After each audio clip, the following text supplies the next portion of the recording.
Félix falou sobre o over the top, como ele muda esse cenário, né?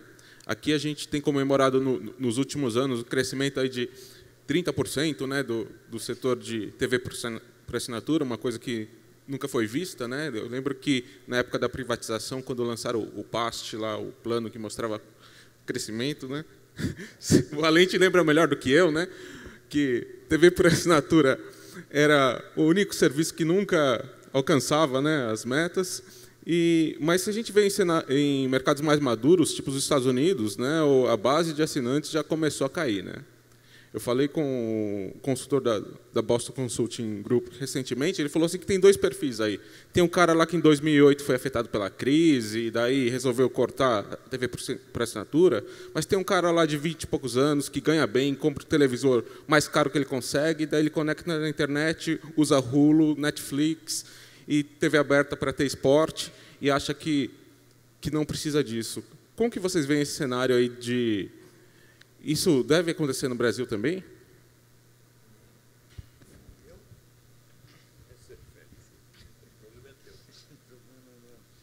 Bem, é isso que eu estava falando. Esse cenário de tentar adivinhar o futuro é muito difícil, porque todas as transformações estão acontecendo e hoje elas são muito em cima de preço. Então, a maioria sempre tem a questão econômica envolvida. Eventualmente, qualquer um de nós gostaria de assistir 6.000, 10.000, 15.000 títulos a qualquer momento, a qualquer hora, com a qualidade que uma TV a cabo tem, ou que uma Pay TV tem. Então, o cara vai para o outro lá porque tem esses 15.000 títulos, que não importa como ele conseguiu, não está em questão se são títulos novos ou velhos, né? Mas que, por ter um apelo de preço baixo, num negócio que eventualmente não desperta muito interesse para alguns, que é a TV, que já nasceu numa geração banda larga, ou uma geração do computador, acaba fazendo um relativo sucesso. Mas você não pode, de modo algum, afirmar que, como toda essa roda gira em função de um negócio, gira em função, em última instância, de dinheiro, alguém está ganhando, alguém está perdendo. Se muitos perderem, né, dos que produzem todo esse conteúdo e dos que distribuem todo esse conteúdo, dos que investem em rede todos esses, para que isso tudo se viabilize, acaba que isso é simplesmente um ciclo que acaba sendo revertido, onde uma nova cadeia de negócio vai ser estabelecido em cima de uma nova tecnologia, mas com certeza todo mundo vai acabar pagando o que paga hoje, porque o que é bom custa dinheiro, e isso a gente aprendeu desde pequenininho, né? Então, eu sou muito pragmático nesse sentido.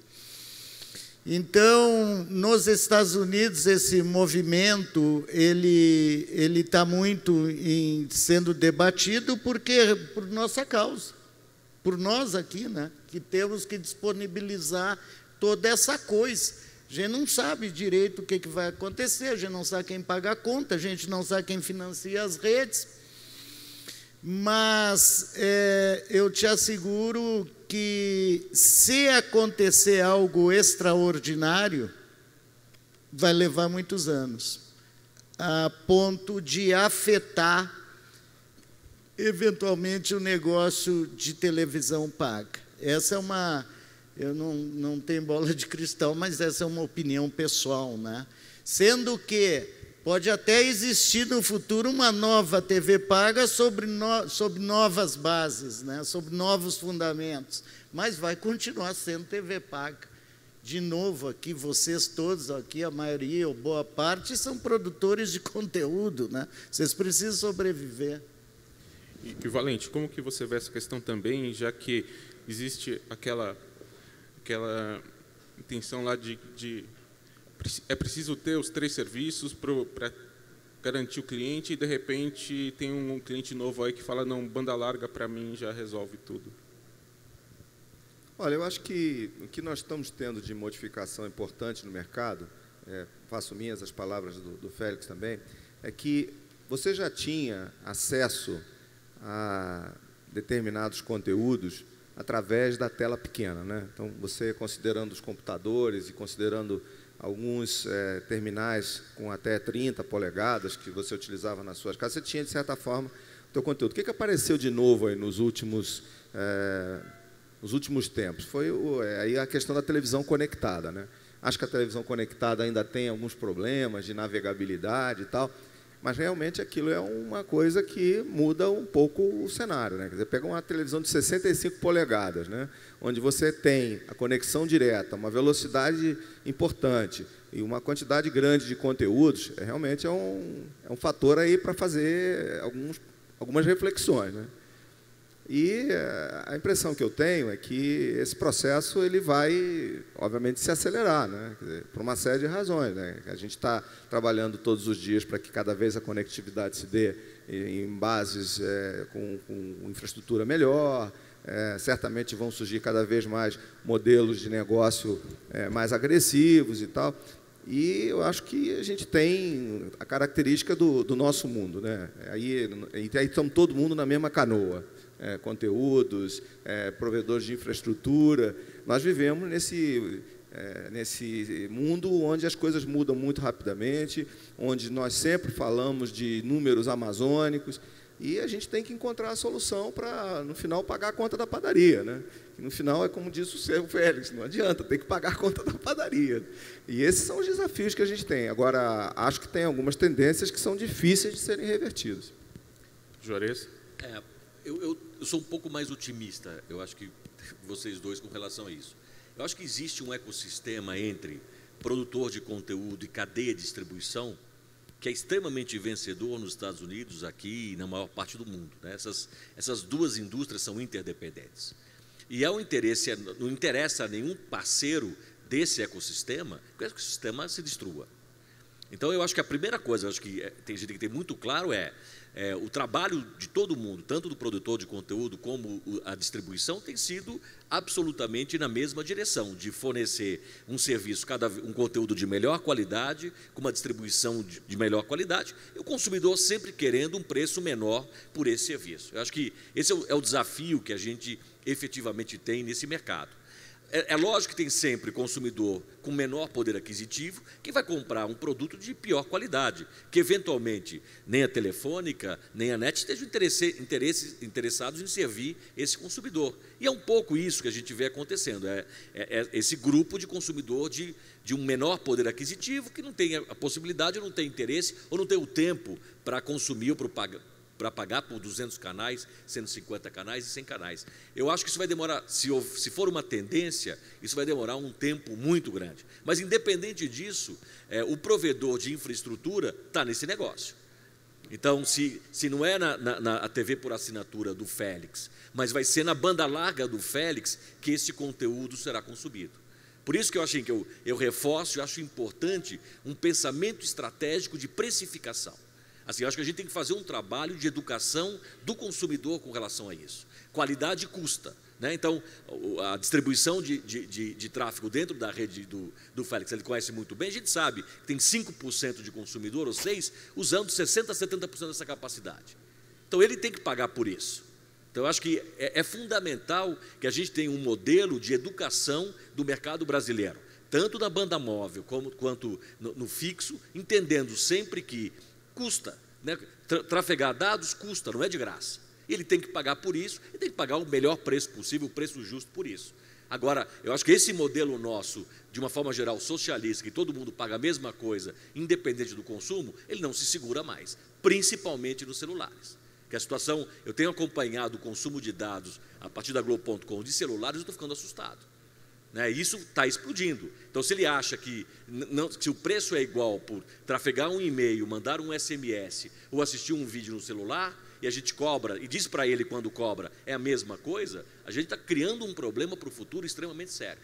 Eu acho que o grande desafio das operadoras é uma estratégia de precificação inteligente que leve em consideração isso, que leve em consideração o consumo de tráfego em horário que ninguém utiliza. A gente cobra igual pela banda, não importa o mês, o dia da semana, o dia do ano. Eu acho que esse pensar sobre precificação é uma reflexão fundamental para o futuro desse negócio que precisa de investimentos. Outro ponto que você colocou, eu concordo em gênero, número e grau. Eu acho que é fundamental que produtor de conteúdo, Estado, operadoras e sociedade civil sentem e planejem o futuro e pensem sobre o futuro que querem. Esse mundo de cada um pensa no seu não é mais viável. Ou seja, o Brasil que a gente quer passa necessariamente por esse conjunto de investimento. E a gente sabe que no modelo atual não existe esse dinheiro disponível. Então, acho que a gente tem a obrigação de construir o cenário e o processo para construir um Brasil que em 2020 entregue essa banda larga que a gente quer. Posso dar um pitaco aqui? Eu estava, enquanto nós estávamos conversando, eu estava entrando aqui num relatório que eu recebo todos os dias, onde existe o valor de mercado de todas as empresas do nosso ecossistema, né? As empresas de produção de conteúdo, as empresas de telecom, fornecedores de equipamentos. E o que a gente nota hoje, as empresas mais valorizadas do mundo, no caso, uma delas é a Apple, que todo mundo sabe, e a outra é o Google, são empresas que até muito pouco tempo não faziam ou não existiam, não faziam o que fazem hoje ou não existiam, tá certo? Então, o que a gente precisa levar em consideração é que a gente tem hoje presente nesse nosso ecossistema uma série de outros atores que têm outros interesses e, principalmente, tem outro tipo de regras, tá? Então, todo mundo que está aqui tem que ter call center, tá certo? Tem que guardar não sei o quê, tem que atender não sei o quê, e tem um monte de gente que está lá no alto do ranking, que não tem nada desse tipo de coisas assim pequenas, essas coisas pequenas, assim, para se preocupar. É óbvio que os números que aparecem aqui, retratando a valorização de mercado de cada uma das empresas, no final retrata isso. Tá? Apesar daqueles números todos que você falava, Daniel, quando a gente vai aqui para o vamos ver, o que sai é outra coisa. Tá? Então, o que eu acho que a gente também não pode desconhecer, apesar de compartilhar também, acho que a natureza não dá saltos, a gente precisa ter gradativamente as soluções da maneira... A gente precisa considerar que hoje existem fatos e fatores novos. Tá? Existem muitos atores que sequer existiam há 5 anos atrás. Foi feito aí um IPO recentemente de uma empresa, depois até houve uns questionamentos, devia ser assim ou assado. Verifiquem os múltiplos desse IPO. Certo? Verifiquem os múltiplos que estão sendo praticados para essas empresas que são aí as top 3 do ranking das mais valorizadas desse ecossistema. Tem alguma coisa que a gente nós estamos fazendo tão errado assim? Então, pegando o gancho até... Tem uma questão, na questão essa da qualidade também, na questão, Juarez, da mudança de modelo de internet, que é aquela coisa assim que todo mundo sabe, todo mundo vivenciou, mas, no fundo, a gente não se dá conta, né? O usuário não se dá conta. E isso eu acho que faz parte, ou deveria fazer parte, desse processo educativo. A gente esquece que internet não existia até uns diazinhos atrás, né? E que todas essas grandes empresas que hoje estão aí e que vocês conhecem bem, iniciaram a fazer equipamentos com softwares, muitas vezes o próprio hardware que não funcionava. Então, no fundo, está todo mundo aprendendo nessa coisa de internet. Assim como a tecnologia está se adaptando, o Wi-Fi, os primeiros Wi-Fi que saíram no mercado, que a qualidade é baixa, a qualidade é ruim, na verdade era o Wi-Fi que não funcionava, passa com um trator por cima que não perde nada. Ora, portanto, essa coisa toda está num processo de aprendizado de toda a cadeia da indústria. A questão dos softwares e das alternativas de modelo de negócio, também a gente não faz o que quer, a gente faz o que Pode, a exemplo da tecnologia. Às vezes a gente tem ideias brilhantes, vamos cobrar menos no período noturno, vamos cobrar mais no período diurno, na hora de pico. Só que não existem os instrumentos que funcionem à prova de bala, que façam coisas que essas ideias brilhantes que a gente tem, né, e nisso eu me incluo, né? Só que você chega na hora lá, o engenheiro não consegue fazer, a indústria não faz, ou se diz que faz, chega na hora, você compra, investe milhões, chega lá e não funciona. Então, eu acho que esse processo de educação, eu acho fundamental, porque senão nós vamos acabar todos nos matando uns aos outros. Então, pegando esse gancho aí dessas empresas mais valiosas do mundo, né, eu queria saber do Juarez como você vê a situação hoje, porque antes você dependia da infraestrutura do operador de telecomunicações. Hoje, além disso, você depende de ter o aplicativo na loja da Apple, na loja do Android, de estar na TV conectada da LG, da Samsung, de estar no Xbox. Quer dizer, existe o seu contato direto com o seu... Com o internauta, ele ganha aí mais uma empresa entre vocês, né? Eu acho assim, um pouco que foi dito antes. A gente sempre diz, olha, a indústria de internet está faturando bilhões, né? Mas a gente sempre repete 3 empresas. E vamos lembrar que, à exceção de Apple, que tem a venda direta para o consumidor, o Google, em grande parte, ou na sua totalidade, se financiou em cima do mercado publicitário. E como nós sabemos, o mercado publicitário não é elástico e não cresceu para acomodar um Google ao longo desses últimos 10 anos, né? Isso veio em detrimento e fechamento de uma série de empresas de mídia. Então, quando a gente começa a discutir essa questão de neutralidade, o que nos assusta é a percepção de que todo mundo que opera dentro da produção de conteúdo está ganhando muito dinheiro e pode dividir esse dinheiro. Eu tenho certeza que, se a gente for vender no Brasil uma banda larga que não tem Facebook, ou uma banda larga que não tem Google ou YouTube e busca, ou e-mail, se a gente consegue vender essa banda larga. Então, assim, a preocupação nessa discussão é que o produtor de conteúdo, que é parceiro da empresa, das indústrias de telecomunicações, na distribuição de conteúdo, os últimos 10 anos é de tortura. Porque a cada ano a gente sabe que a margem que você tem na venda de conteúdo numa assinatura não é a mesma margem que você tem na venda direta do digital, né? A gente trocou dólar por centos, como já disseram há algum tempo atrás. Então, eu acho que uma coisa importante não estamos todos na mesma, não é todo mundo a mesma coisa, né? Tem gente que ganhou muito dinheiro, e está ganhando muito dinheiro, com modelos de negócio extremamente bem feitos, bem pensados e de sucesso. Agora, a grande maioria da indústria de produção de conteúdo não está vivendo os melhores anos do planeta, né? Está sofrendo bastante em como conseguir distribuir esse conteúdo aonde o consumidor foi treinado a não pagar, porque a indústria de música fez esse favor, né? A música foi de graça. E hoje, assim, por incrível que pareça, o ecossistema de música funciona com a música de graça, porque o artista passou a fazer show, passou a recuperar o dinheiro que ganhava antes. Sumiram, ou em grande parte desapareceram ou perderam força as empresas intermediárias, que eram as empresas de disco, e o consumidor hoje consome música de graça. Se você pegar o total de música consumida e ver o que foi pago, efetivamente é uma menor parte. Então, a preocupação que nós temos sem dúvida alguma, que distribuição custa e conteúdo de qualidade custa. Então, como é que a gente, em conjunto, trabalha protegendo um ecossistema que interessa a todos e que interessa ao consumidor final, que é ter um conteúdo de excelente qualidade numa TV de 60 polegadas e com uma conexão de primeiro nível.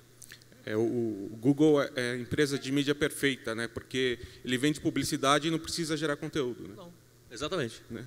E eu queria saber do Daniel um pouco sobre esse assunto também. Você falou da oportunidade de distribuir conteúdo para outras plataformas, né?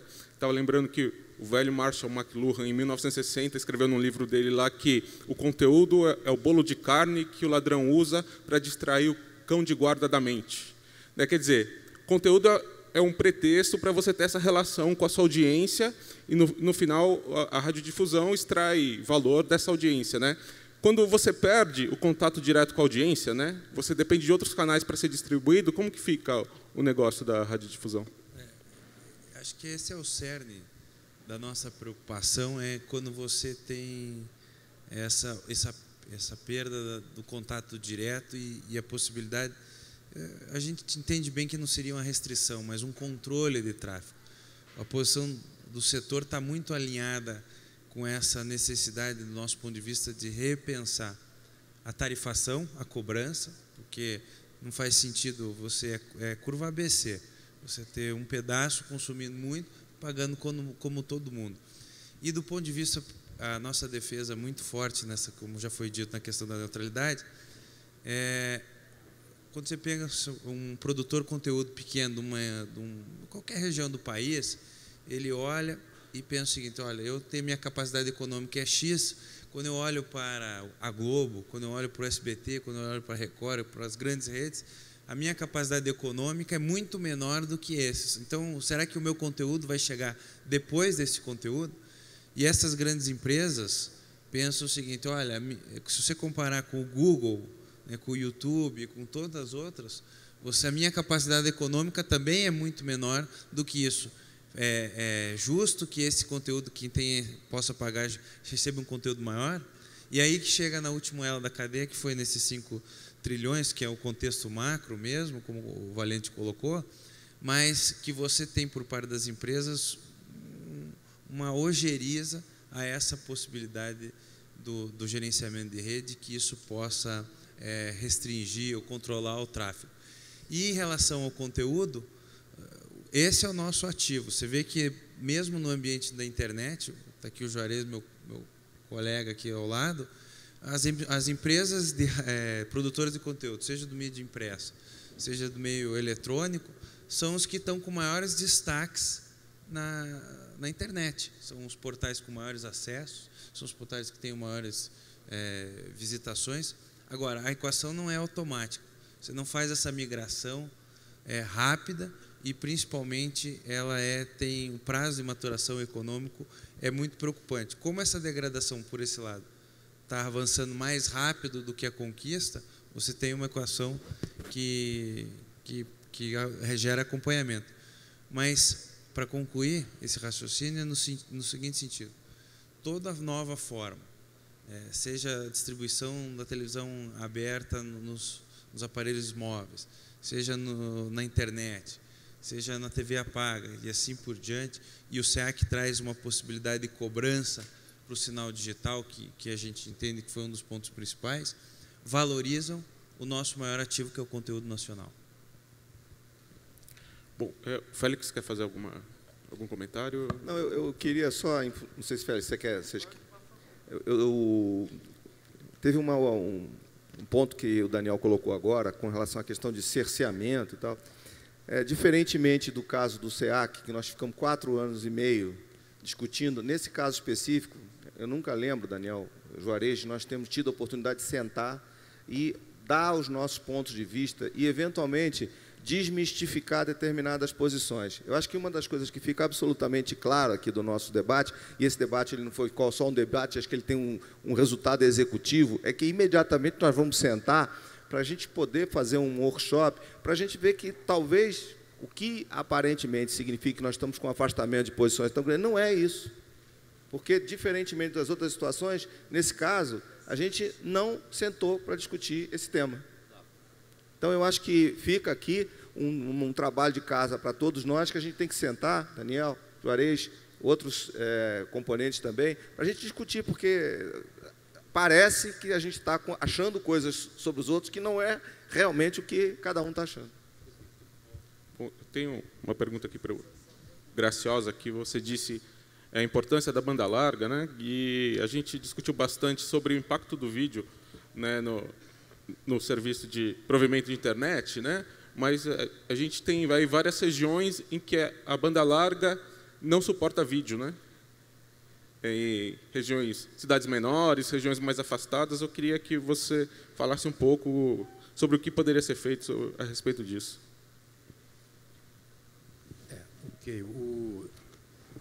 Esse é o problema da universalização sempre, né? E hoje você vê cidades que você tem redes físicas, né? Cidades que têm poder aquisitivo, redes físicas concorrentes chegando na casa do assinante. E lugares, obviamente, que não tem poder econômico, em que há uma dificuldade grande de se chegar lá. Então, não há jeito de fechar a conta, a não ser... Várias sugestões já foram dadas ali pela Carta de Brasília, o Valente já falou, quer dizer, tem que se usar os fundos que existiram, que foram criados para isso, para chegar nos lugares, digamos assim, economicamente, vamos dizer assim, prejudicados, ou muito longe da região. Então, não há como não se usar isso. E, obviamente, seguir de tecnologias que possam ter mais alcance, se fala muito no rádio 450 mega, e tem que ter a banda larga lá, senão as pessoas não vão ser educadas. Mas eu queria fazer uma reflexão aqui, enquanto com essa... Já que estamos... A reflexão sobre o futuro vale, né, ilações difíceis de acertar, da dinâmica, né? Mas com relação a esse dado que o Valente acabou de... Acho que você viu agora aí no seu tablet, aí, ou no seu... Que pô, as empresas mais valiosas do mundo são duas, né, que estão justamente naquela camada virtual. Então, tem muito dinheiro correndo ali. Então, eu fiquei fazendo uma elucubração. As operadoras, vendo isso, também não podem querer disputar esse mercado aí da outra camada, e não só de rede. E uma outra coisa que também vejo como um potencial perigo é que essas empresas estão ficando muito poderosas, quer dizer, e quererem, então, justamente entrar na camada de rede e, eventualmente, criar um baita monopólio nisso aí. Está desequilibrado hoje essa questão do onde está o dinheiro. O que acontece é que hoje as empresas de telecomunicações podem ser empresas muito grandes, podem ser grandes grupos, mas tem uma restrição geográfica, né? Você pega aqui uma das maiores empresas do mundo, a China Mobile, que é uma das que aparecem lá nas top 10, a China Mobile, como o próprio nome está dizendo, fica na China. A AT&T, que é um gigante também, trabalha dentro dos Estados Unidos. Você pega um Google, é uma empresa que atua em todas as partes do mundo. Então, hoje, e aqui não tem nenhum tipo de crítica, tem maior admiração pelo Google, pelos fundadores, pelo modelo de negócio que eles foram capazes de desenvolver, mas eles têm hoje uma situação de fato. Eles têm, o jornalista deve saber melhor do que eu, sei lá, 90% do mercado de busca no mundo, não sei, mais de 90%, quer dizer, não tem ninguém no nosso setor que tenha, a nível global, uma coisa parecida. Então, quer dizer, são outras situações, né? Mas, voltando ao tema que você respondia, eu queria dar uma contribuição, e aí a gente fecha também com a questão dos 700 MHz. A gente tem uma operação na Alemanha, tá certo? A Telefônica tem uma operação na Alemanha. A Alemanha fez uma licitação recentemente para levar banda larga a todos os alemães. Pode ser uma coisa assim... um negócio, pois esse cara está de brincadeira, né? Mas mesmo na Alemanha, especialmente nas áreas rurais e tal, é um desafio levar a banda larga de uma determinada velocidade. E eles fizeram uma licitação combinada de frequências altas e frequências baixas. A gente sempre fala equivocadamente dos 700 MHz, lá não é 700 MHz, é um pouquinho mais acima no espectro, mas frequências altas e frequências baixas. E, através desse projeto combinado, estabeleceram metas de conectividade em velocidades mais elevadas, utilizando as redes wireless, para conectar todos os alemães dentro de uma janela de 2014. Então, eu acho que esse desafio que nós temos é um desafio que certamente poderá ser objeto de um êxito se nós tivermos soluções tecnológicas que permitam chegar a todas essas localidades. Ainda que o 450 MHz seja uma solução possível, a gente sabe que a largura de banda que foi possível alocar no mercado brasileiro, ela tem limitações. Ela não é uma faixa de 450, uma faixa ótima, excelente, mas ela tem limitações de largura de banda. Tá? E, além do que, tem problemas também com relação à disponibilidade de equipamentos, e projeto com o CPQD, e o ministro mesmo comentou isso. Agora, em termos de solução pronta hoje no mundo, as soluções que tem são essas. Né? Então, são de frequências um pouco mais altas, com disponibilidade comercial. Então, de novo, o projeto de nós trabalharmos 700 MHz pode ser um projeto de integração, porque resolve ou pode encaminhar muitos problemas da radiodifusão, pode encaminhar diversos problemas do setor de conteúdos, que poderá ter acesso a muito mais brasileiros, e resolve também, ou encaminha, muitos problemas do área de telecomunicações, porque essas frequências baixas são aquelas que têm melhor cobertura indoor, são aquelas que atendem melhor as periferias, são aquelas que podem gerar um custo relativo de projeto que faça mais sentido, onde é mais difícil tornar viável um projeto dessa envergadura. A gente sabe que não vai ter como atender São Paulo, a gente sabe que a gente não vai ter como atender o Rio de Janeiro, que são 2 mercados onde existe muita dificuldade. Mas a gente sabe também que, para resolver o problema que você comentava, o problema que os alemães tiveram que resolver, nós temos possibilidade de encontrar soluções mais rápidas. De novo, sem violar direitos, sem ultrapassar a regra do bom entendimento, desde que a gente tenha a disposição de sentar e discutir. A gente vai se entender.